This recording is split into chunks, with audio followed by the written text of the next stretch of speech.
Good afternoon. Welcome to the October monthly policy update.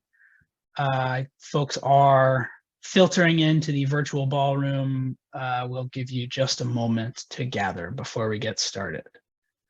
Good afternoon. Thank you for being with us. Just a minute.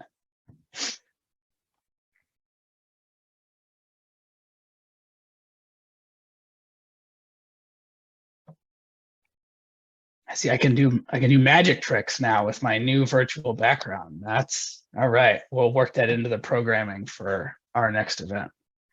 Lots of ideas. So I had 1 minute past the hour. Again, good afternoon. Welcome to the October monthly policy update. I'm Ben Kershaw. I'm the Director of Public Policy and Government Relations here at IS. If this is the first time that you're joining us on an IS webinar, then let me welcome you. We're a national membership organization representing a diverse set of nonprofits, foundations, and corporate giving programs working to ensure all people living in the United States thrive. As part of our webinar feature, your lines are muted. We'll pause for questions periodically, but please do submit them either in the Q&A or in the chat. As we go along, you're more than welcome. Technical questions, please email publicpolicy@independentsector.org. Before we start, I want to respectfully acknowledge I'm joining you today from Washington, D.C., which is the ancestral home of the Piscataway people who are still in the area working to reclaim their land and their traditional practice. Also, many of the buildings we inhabit in Washington, D.C. were built by enslaved people. Wherever you are joining us from today, welcome. We're really glad to have you with us. I am joined by my steadfast government relations colleague at IS, Ana Montañez, and by Jessica Cameron, our trusted partner at Washington Counsel Ernst & Young. Jessica, good afternoon. It's always great to see you. We often joke that the IS monthly policy update is the only thing that shakes loose breaking news around Congress and heated legislative developments. I'm guessing with them in recess that that may not be the case today. So hopefully we don't have any too many curveballs in this program this beautiful Thursday afternoon. But with that said, what can you tell us about kind of what's going on Capitol Hill? Right, maybe no votes, but always things happening behind the scenes that impact the work of the nonprofit sector. Yeah, thanks so much, Ben. Well, Congress is definitely, as Ben mentioned, out of session right now. There's still some good updates to talk to all of you about. So first, I'll talk to you about kind of the appropriations process, what we see towards the end of the year this year. I'll also talk about a potential year-end tax bill that could be latched onto that appropriations bill. And then I'll do just a high-level overview of what we're seeing on the campaign trail, which is where most members have their attention these days. So first, turning to government funding, I think the one thing that Congress really needs to do when they come back from the midterm elections in November is fund the government. If you remember last policy session we had, Congress had just passed a continuing resolution, which essentially is a short-term funding bill to fund the government until mid-December. So they'll have to come back by December 16th and either pass another short-term resolution or continuing resolution, or they'll have to do kind of a full-on appropriations bill to continue to fund the government until after that point. We expect that at least that next bill will also be a continuing resolution. So another short-term funding bill, not surprising these days in Congress. We expect that will potentially move into maybe January or earlier into next year, with the idea being that if the House flips to majority Republican, that they'll have to take that up in the early days of their tenure in the majority. We'll expect too that In that package, there'll be potentially disaster relief. We've had some pretty gnarly hurricanes over the past few weeks in key areas. And then potentially also could be added would be Secured 2.0, the recent retirement bill, and potentially some tax revisions. Those last two pieces I'll talk about in just a minute. I should know for folks that aren't in DC, this, yeah, I was thinking this is obvious, but I don't think it really is. You'll hear that this end of the year package, this funding package, sometimes referred to as an omnibus bill. Essentially, all that means is that it's multiple appropriations bills that are lumped together. Idea being that if there's one large bill that members can vote on, they're less likely to veto or not vote for the entire package if they have gripes of maybe one or two areas of the bill.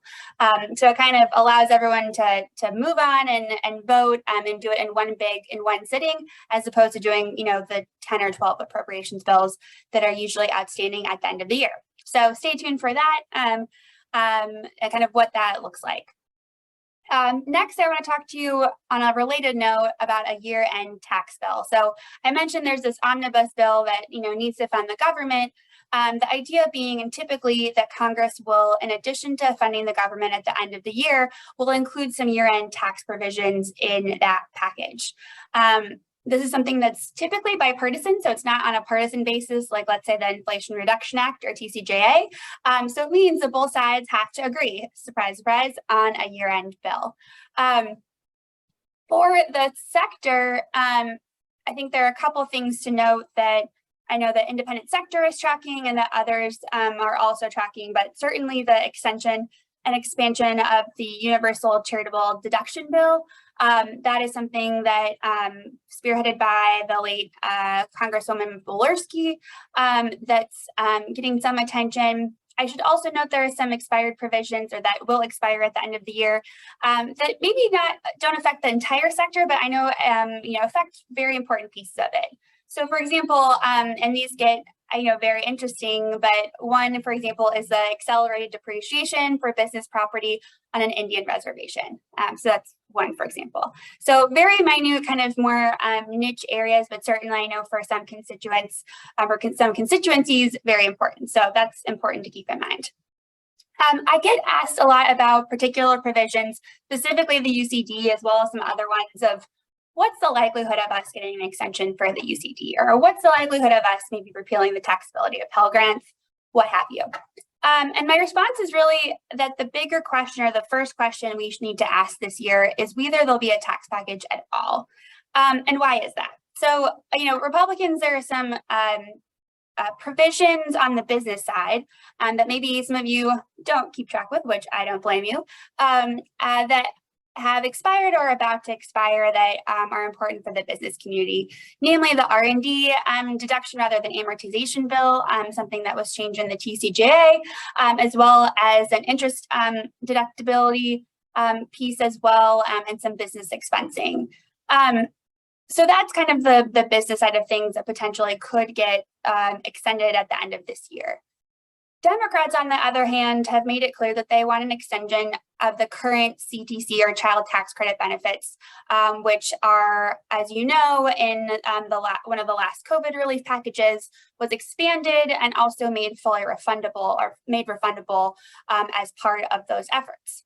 The problem is that the child tax credit, as it stands now, that the current form it's in, to extend it for just even 1 year, it's pretty expensive, even for congressional standards, which I know sometimes we're dealing with billions of dollars and can seem like chump change compared to the grander scheme.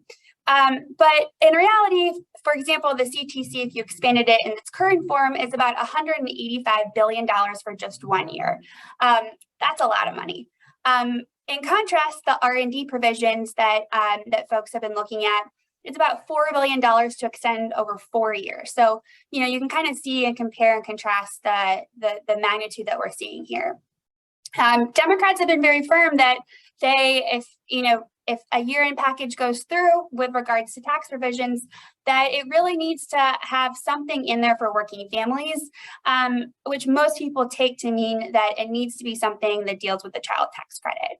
In fact, there was a letter that just got released by the New Dem coalition. You can think of them very, kind of a newer version of the Blue Dogs Democrats, if that's a way to think about it. That just sent out a letter saying, hey, Speaker Pelosi, we'd really want you to extend the child tax credit, and we'd also open to doing an R&D fix as well. So the question becomes, I think, for Democrats, and what we've heard on the Hill is, do they go big or go home and go all in for an extension of the child tax credit as it stands now, which is very expensive, and risk not getting anything else or not having a package if Republicans say no? Or do they maybe accept a more pared down version of the CTC, maybe stop making it refundable, limit it a little bit, and really narrow down the cost a little bit? Or do they do, maybe other, areas that could be potentially helpful for working families, i.e. the universal charitable deduction, and maybe some other changes? That I think we don't know the answer yet, although I think Democrats have been pretty steadfast in their willingness to focus on the CTC. So, certainly a lot of things to note, a lot going on that kind of year-end package that will determine the outcome of the UCD, for example, having that extended and expanded. The last thing I'll note on this is that, I think a lot of this for a year-end package will be up in the air until after the election.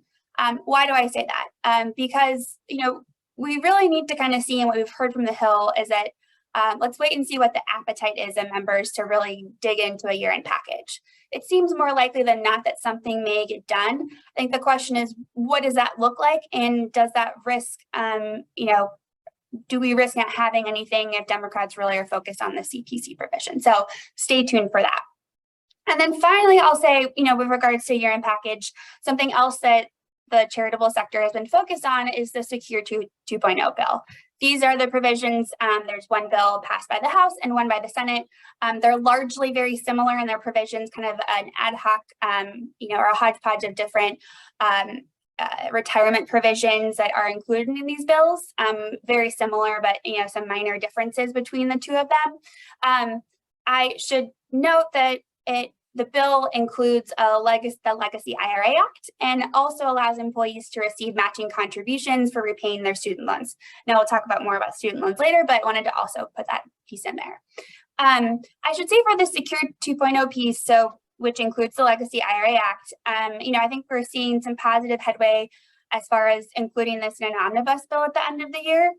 Some of the writers of this bill, namely Senator Portman from Ohio, Congressman Kevin Brady, and Congressman Richie Neal, they are all retiring at the end of the year. And this is kind of one of their key, legacy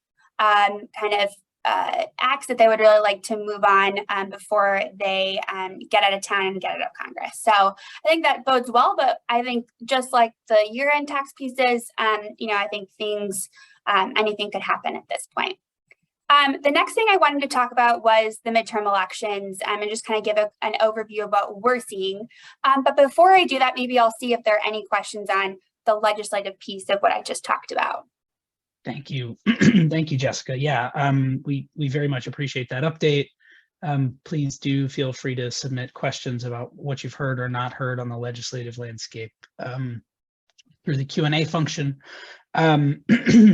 Jessica, it sounds to me like, we've heard a lot of conversation, on this program in recent months and in other conversations about, year-end as appropriations and tax probably getting lumped together. Mm-hmm. It seems now like there's some indications that, that may be, sometimes that's just too heavy a load to carry. And so splitting those up may be the way things go forward. Not to make you, kind of crystal ball gaze too much, but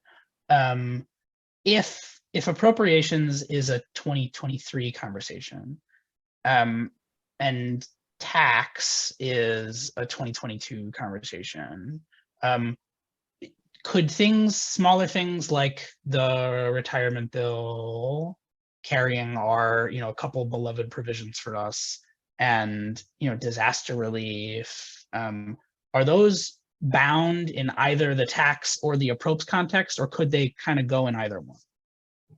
I mean, I think what we're seeing right now, first off, that's a good question. So I think for right now, what at least we're hearing is that this will be all one big package. Now, in terms of the different pieces you talk about, certainly each are important to different folks, have different priorities. The Secure 2.0, tax, and then of course, disaster relief. Of those three, I think disaster relief, kind of part of appropriations is maybe the most likely of the three, if I'm going to crystal ball it, although I should say sometimes I'm very wrong. My crystal ball is a little hazy these days. But I think, certainly that's one that you could see getting through. Usually tax pieces are negotiated kind of in their own right, but included in the overall package. So, in terms of the likelihood that tax moves, there has to be kind of it's almost like a deal within itself that needs to be made, which is why kind of that CTC provision is so important. You wouldn't necessarily see, for example, just the CTC or, certain democratic provisions move. You need to kind of have, four corners agreement with regards to tax. You could also see though, however, in addition to disaster relief, certainly Secure 2.0 has some provisions in there that are very bipartisan. They've passed both houses or both chambers. And so, that wouldn't necessarily be a heavy lift. It would just mean that whatever differences there are between the two bills would need to be hammered out between leadership. So, those I think, are certainly likely to move forward. I think the tax is where there's some question mark about what that happens. Also about just how big the package is and, at the end of the day, how members are feeling, what the vibe is, I guess, as the youth say these days, is I think how you want to think about it. I don't know if we even say that anymore, but I'm gonna just assume that we do for right now, or if not, just don't tell me. I read as our listeners may be surprised at the relative youth of many congressional staff. So always good to try to stay up on the lingo. So we have a question as we turn. So we're going to turn to Anna for some updates on student loans.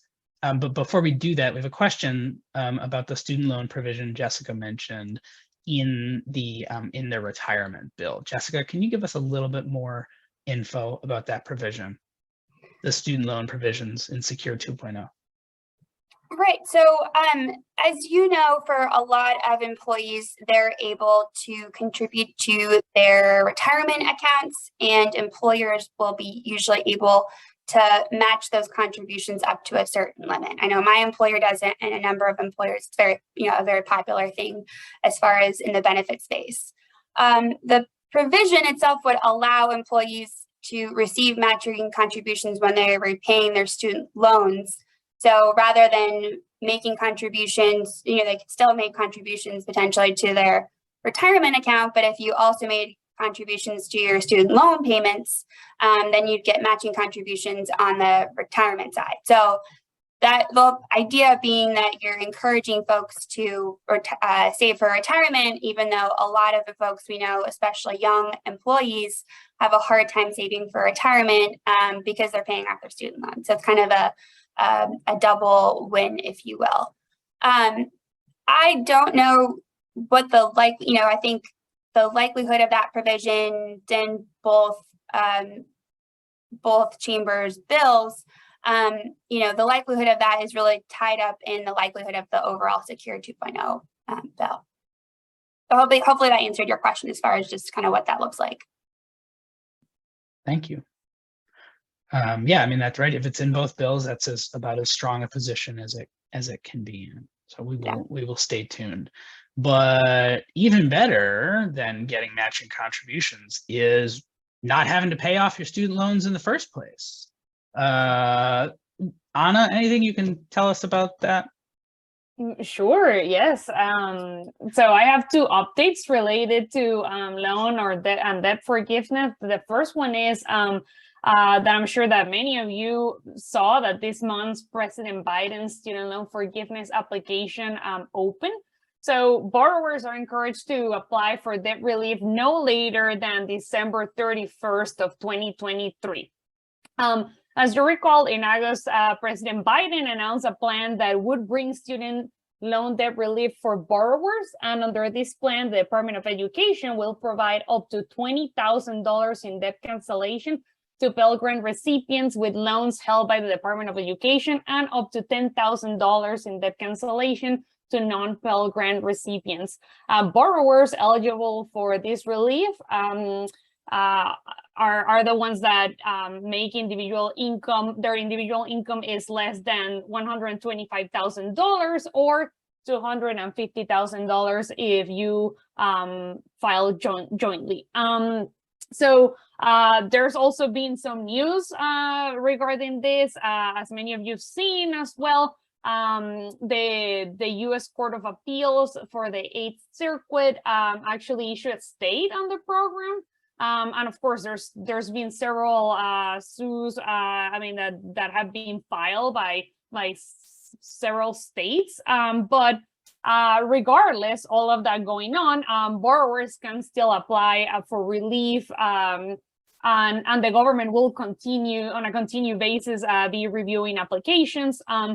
Of course, the pause on the federal student loan repayments have been extended until the end of this year. That is December 31st, and borrowers should resume payments next year.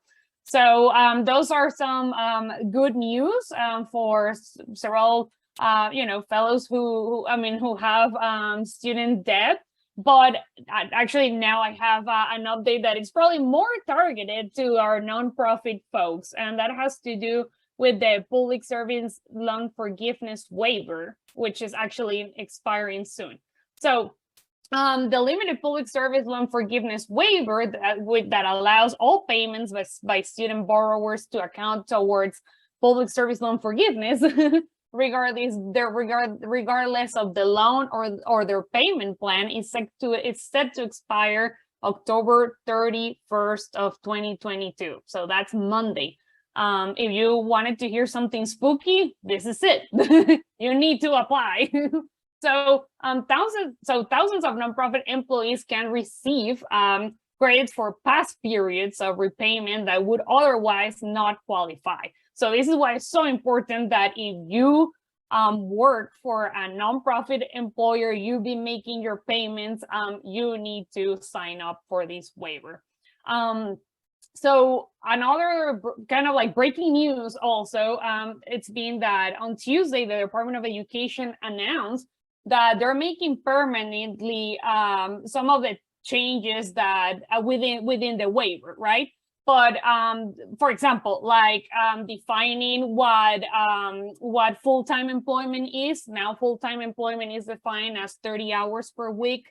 And also they are defining when is it okay to defer payments. But what will go away if you do not sign up for the waiver is that the waiver actually provided a path for qualifier borrowers who left their field during the pandemic. So if you left the nonprofit workforce during the pandemic and because you just couldn't continue to work or something happened, if you do not sign up for this waiver, you may not be able to count things towards PSLF. So another thing that will go away when the waiver expires on Monday is it's the path for borrowers working towards teacher loan forgiveness.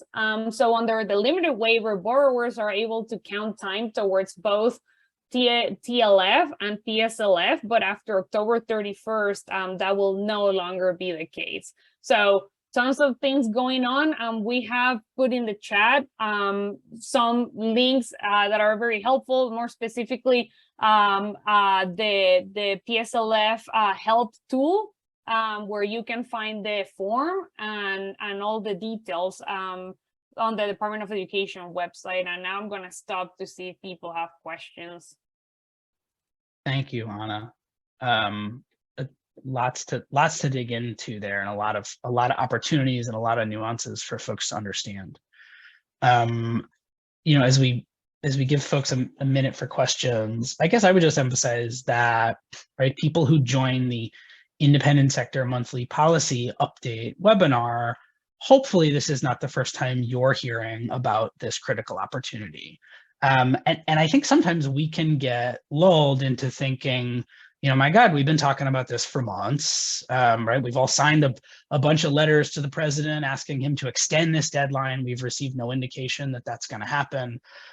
Is there anyone out there who really hasn't heard about this? And the answer is yes. There are lots and lots of people who are going to miss out on this opportunity. And this is a chance in these last 4 days, you know, not just for us all to make sure we apply and get our credit for our households, but to continue getting the word out to our networks. And so whether you use IS's resources or any of the other resources that are out there to mobilize networks, there are folks out there in your network who haven't heard about this opportunity and who might get left behind. So thank you, Anna, for that information. And please don't hesitate, folks, to be in touch with us if we can help with any additional outreach. So I'm not seeing questions at the moment. Again, I know it's a beautiful fall afternoon. We are ever so grateful to Anna and to Jessica for this information, and to all of you for the work you do day in and day out. Yeah, all right, that was last call. Thank you all so much for joining us. Again, thank you, Jessica, Anna, thank you, Manuel, and we look forward to being in touch in the days and weeks to come. Take care. Thanks so much.